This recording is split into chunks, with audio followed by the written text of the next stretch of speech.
ये जो अपराधी हैं, आतंकवादी हैं, मैं इनके बारे में बात करना चाहता हूँ।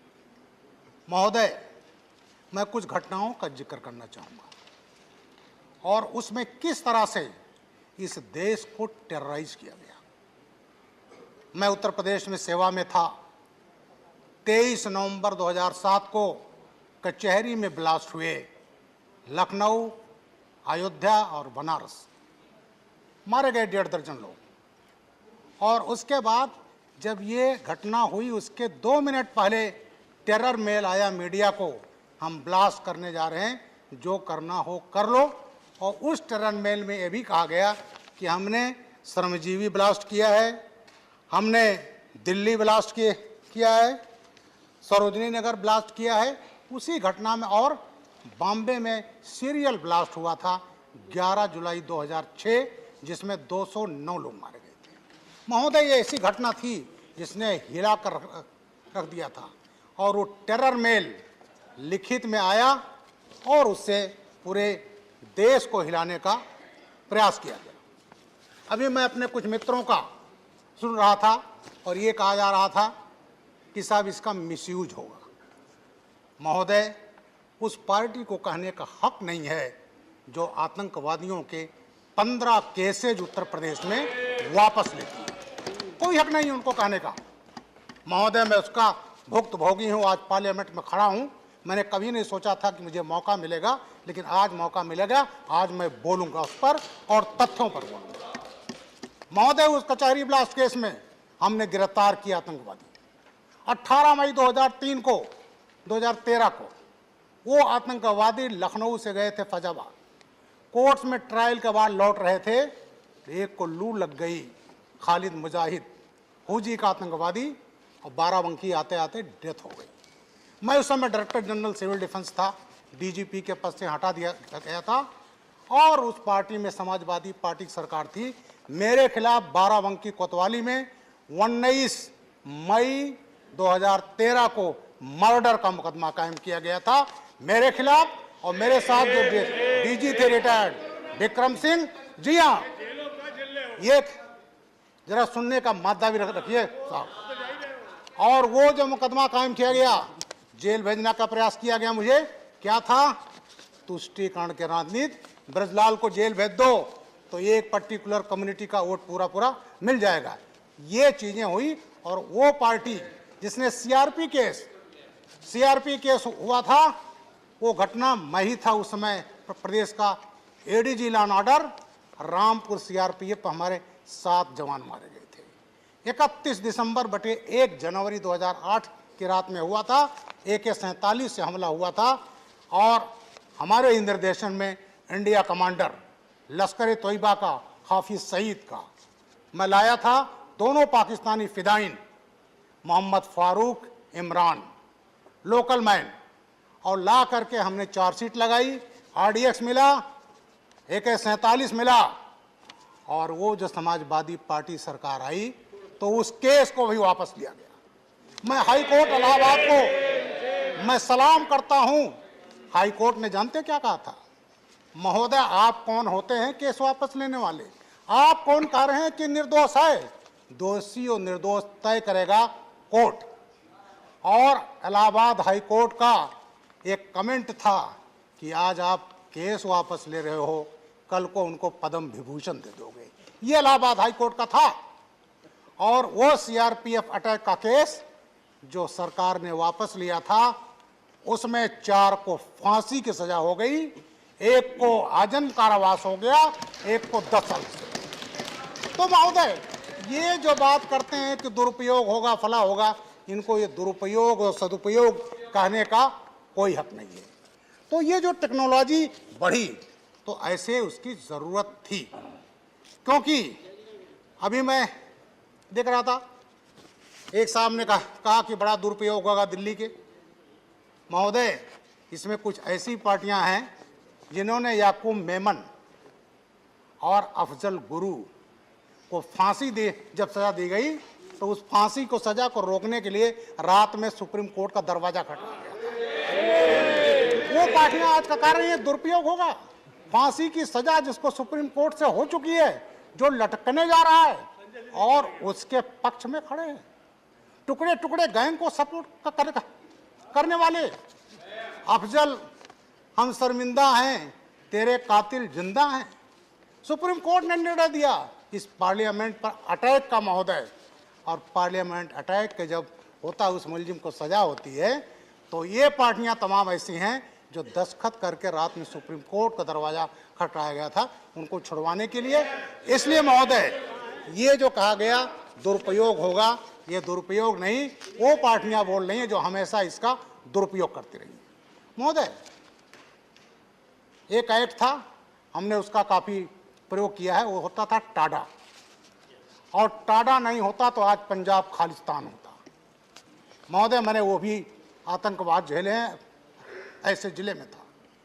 और जब उसकी उपयोगिता खत्म हो गई, जब कश्मीर में आतंकवाद बढ़ रहा था, कश्मीरी पंडित भगा दिए गए थे, उनके मर्डर्स हो रहे थे, तो पार्लियामेंट में हमारी जो उस समय सबसे बड़ी पार्टी देश की थी, उसको लोग लेट गए कि टाडा वापस ले लो, और टाडा वापस लिया गया।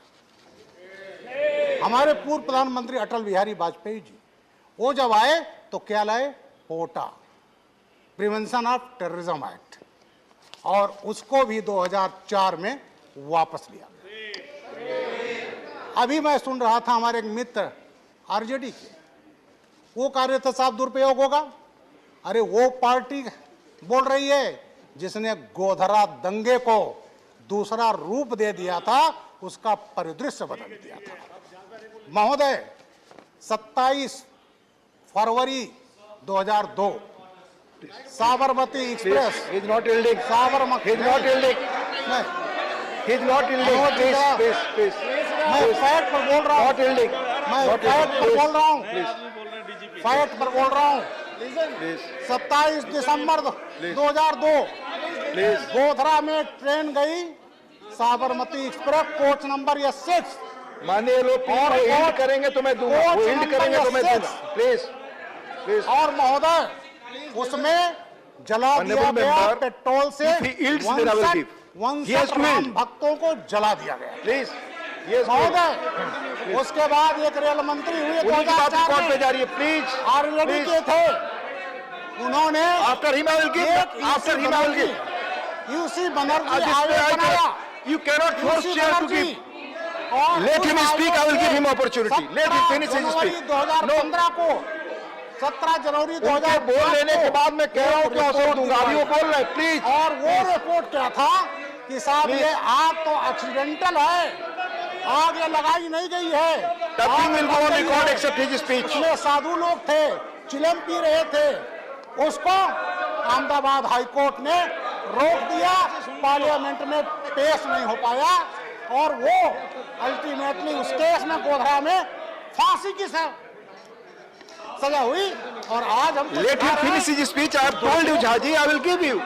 Let him finish his speech. Let him finish. तो महोदय, टेररिज्म इस देश के लिए सबसे बड़ा खतरा है। मैं अपने देश के प्रधानमंत्री माननीय नरेंद्र मोदी जी को प्रणाम करता हूं, आभार व्यक्त करना हूं कि उनके राज में अपराध को, आतंकवाद को पूरी जड़ समूत उसको खत्म करने का निर्णय लिया गया। महोदय, मैं ATS चीफ रहा 4.5 साल उत्तर प्रदेश का।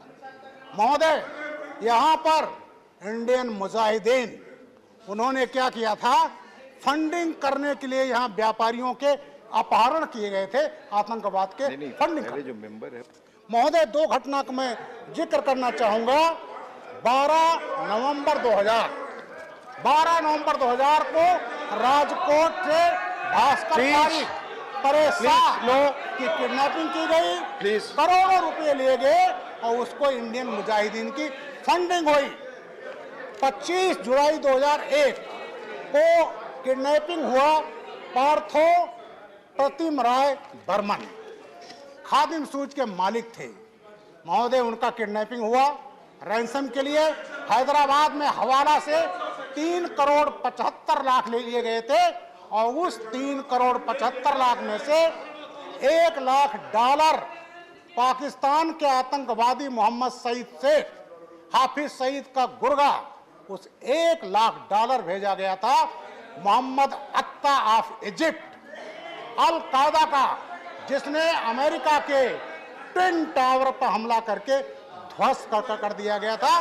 तो महोदय, इस देश में आज का नहीं है।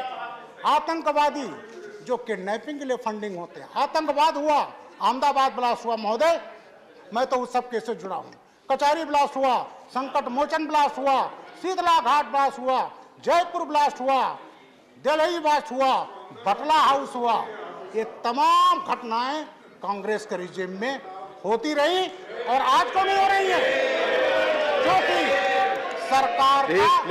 सरकार का इकबाल है।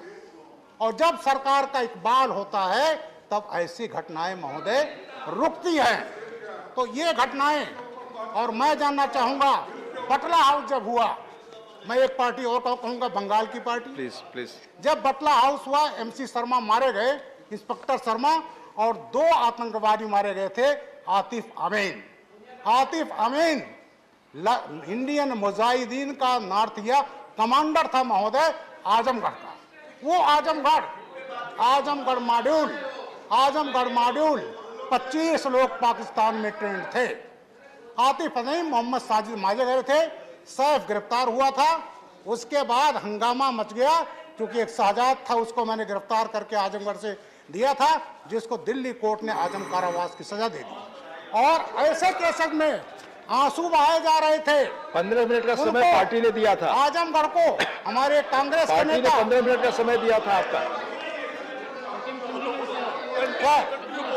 एक हमारे कांग्रेस के नेता, उन्होंने आजमगढ़ को उन आतंकवादियों के घरों को तीर्थ स्थल बना लिया था। वहां जा करके वहां से गुमराह करके लोगों को दिल्ली भेज करके प्रदर्शन कराए जा रहे थे। और एक नेता और कांग्रेस के थे, 15 मिनट पार्टी वो ने दिया गए थे 11 फरवरी 2012, और ये कहा था, बटला हाउस की तस्वीर देख करके उनकी नेता के आंखों से आंसू गिर रहे थे। आज ये पार्टी के लोग ये कह रहे हैं दुरुपयोग होगा। महोदय, ये कानून आज के रिक्वायरमेंट को देखते हुए जिस तरह से अपराधी हाईटेक हो गए हैं, अगर हम हाईटेक नहीं होंगे तो उसका मुकाबला हम नहीं कर पाएंगे महोदय। इसलिए ये जो बिल है ये बहुत जरूरी है। इसमें कहीं किसी का मानवाधिकार का हनन नहीं है। और आज की परिस्थितियों को देखते हुए और आज के रिक्वायरमेंट को देखते हुए ये एक्ट पास होना चाहिए, क्योंकि जितने ये चीजें पैरामीटर्स हैं जो मेजरमेंट की श्रेणी में लाए गए हैं आज से अपराधों से लड़ने के लिए, वो जरूरी है। मैं माननीय नरेंद्र मोदी जी का और अपने गृह मंत्री माननीय अमित शाह जी का आभारी हूं कि इस एक्ट को लाया गया और आज पास होगा। और ये नरेंद्र मोदी जी का सपना जो है, इस देश को अपराधियों से, आतंकवादियों से, नक्सलाइट से मुक्त किया जाएगा। और मैं इस बिल को सपोर्ट करता हूं। और ये सपोर्ट करने के बाद अभी कहा जा रहा था कि साहब इसमें कन्विक्शन रेट में कमी आएगी। महोदय, कन्विक्शन रेट आप देखिएगा बढ़ेगा, क्योंकि ये साइंटिफिक एविडेंस है। और साइंटिफिक एविडेंस जो होता है वो झूठ नहीं बोलता। आदमी झूठ बोलता है, परिस्थितियां झूठ नहीं बोलती, फैक्ट झूठ नहीं बोलते। इसलिए इस एक्ट से हमारा कन्विक्शन रेट बढ़ेगा। इन्हीं शब्दों के साथ अपनी बात समाप्त करता हूं। बहुत बहुत धन्यवाद महोदय, और बिल का सपोर्ट करता हूं।